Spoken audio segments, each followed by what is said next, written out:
ஒவ்வொரு இடத்துலையும் கூட்டத்தை 2001ஆம் ஆண்டு முரண்பாடுகளுக்கு மத்தியில் இருந்த போராட்ட இயக்கங்கள் மிதவாத கட்சிகள் எல்லாம் ஒன்றிணைந்து தமிழ் தேசிய கூட்டமைப்பு உருவாகியது. தமிழ் தேசிய கூட்டமைப்பு உருவாகிய காலமிருந்து இன்று வரை தமிழ் தேசிய கூட்டமைப்பிலிருந்து பல கட்சிகள் வெளியேறியது. சில கட்சிகள் உள்வந்தார்கள். இருந்தாலும் தமிழ் தேசிய கூட்டமைப்பு தொடர்ச்சியாக பயணித்து கொண்டு வந்தது. 2023ஆம் ஆண்டு உள்ளூராட்சி மன்ற தேர்தலுடன் தமிழ் தேசிய கூட்டமைப்பிலிருந்து தமிழரசு கட்சி வெளியேறியதை தொடர்ந்து மீதமிருந்த தமிழீழ விடுதலை இயக்கமும் தமிழ் மக்கள் விடுதலை கழகம் பிளட்டும் இணைந்து ஏற்கனவே வெளியேறிய ஈழமக்கள் புரட்சி விடுதலை முன்னணி, ஜனநாயக போராளிகள் கட்சி, தமிழ் தேசிய கட்சி உட்பட 5 கட்சிகளும் இணைந்து ஜனநாயக தமிழ் தேசிய கூட்டணி என்ற பெயரிலே தமிழ் தேசிய கூட்டமைப்பாக நாங்கள் செயற்பட்டு கொண்டு வருகின்றோம்.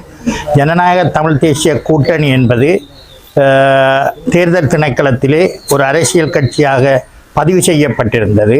கடந்த காலங்களிலே தமிழ் தேசிய கூட்டமைப்பு இயங்கியதை போன்றல்லாமல் தற்போது ஜனநாயக தமிழ் தேசிய கூட்டணி என்கின்ற பெயரில் ஒரு கட்டமைப்புடன் நாங்கள் இயங்கிக் கொண்டு வருகின்றோம். அந்த வகையில் ஜனநாயக தமிழ் தேசிய கூட்டணிக்கு ஒரு நிறைவேற்று குழு இருக்கின்றது.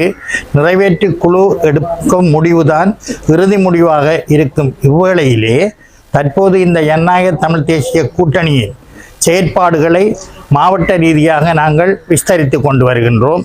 அந்த வகையில் ஒவ்வொரு மாவட்டமாக ஜனநாயக தமிழ் தேசிய கூட்டணியின் மாவட்ட கிளைகள் உருவாக்கப்பட்டு கொண்டு வருகின்றது. அந்த வகையில் யாழ்ப்பாணம், வவுனியா, திருகோணமலை, மட்டக்களப்பு, அம்பாறை போன்ற மாவட்டங்களிலே மாவட்ட குழுக்கள் ஏற்கனவே உருவாக்கப்பட்டிருக்கின்றது. இன்று காலையிலே மன்னாரிலே இந்த மாவட்ட குழு உருவாக்கப்பட்டிருக்கின்றது. பிற்பகல் முல்லைத்தீவில் மாவட்ட குழு உருவாக்கப்பட இருக்கின்றது. மீதமுள்ள கிளிநொச்சி மாவட்டத்திலும் மாவட்ட குழுவை உருவாக்கி மிக விரைவிலே இந்த மாவட்ட குழுக்களின் சம்மேளனத்தை நாங்கள் கூட்டி அந்த ஜனநாயக தமிழ் தேசிய கூட்டணியின் செயற்பாடுகளை தொகுதி ரீதியாக பிரதேச ரீதியாக வட்டார ரீதியாக உருவாக்கி தமிழ் மக்களுக்கான எதிர்கால அரசியல் தலைமைத்துவத்தை கொடுப்பதற்கு நாங்கள் தயாராக இருக்கின்றோம். அந்த வகையில் ஜனநாயக தமிழ் தேசிய கூட்டணிக்கு ஒரு கட்டமைப்பு இருக்கின்றது, இணைத்தலைவர்கள் இருக்கின்றார்கள், அதே போன்று தேவையான பதவிகள் இருக்கின்றது. இருந்தாலும் அதுக்கு ஒரு யாப்பு இருக்கின்றது. அந்த யாப்பின் அடிப்படையில் தமிழ் தேசிய பரப்பிலே செயற்படும் தமிழ் மக்களுக்காக அரசியல் செய்யும் எந்த கட்சி ஜனநாயக தமிழ் தேசிய கூட்டணியில் இணைந்தாலும் அவர்களுக்குரிய சம அங்கத்துவத்தை கொடுத்து தொடர்ச்சியாக இந்த ஜனநாயக தமிழ் தேசிய கூட்டணியை செயற்படுத்துவதற்கு நாங்கள்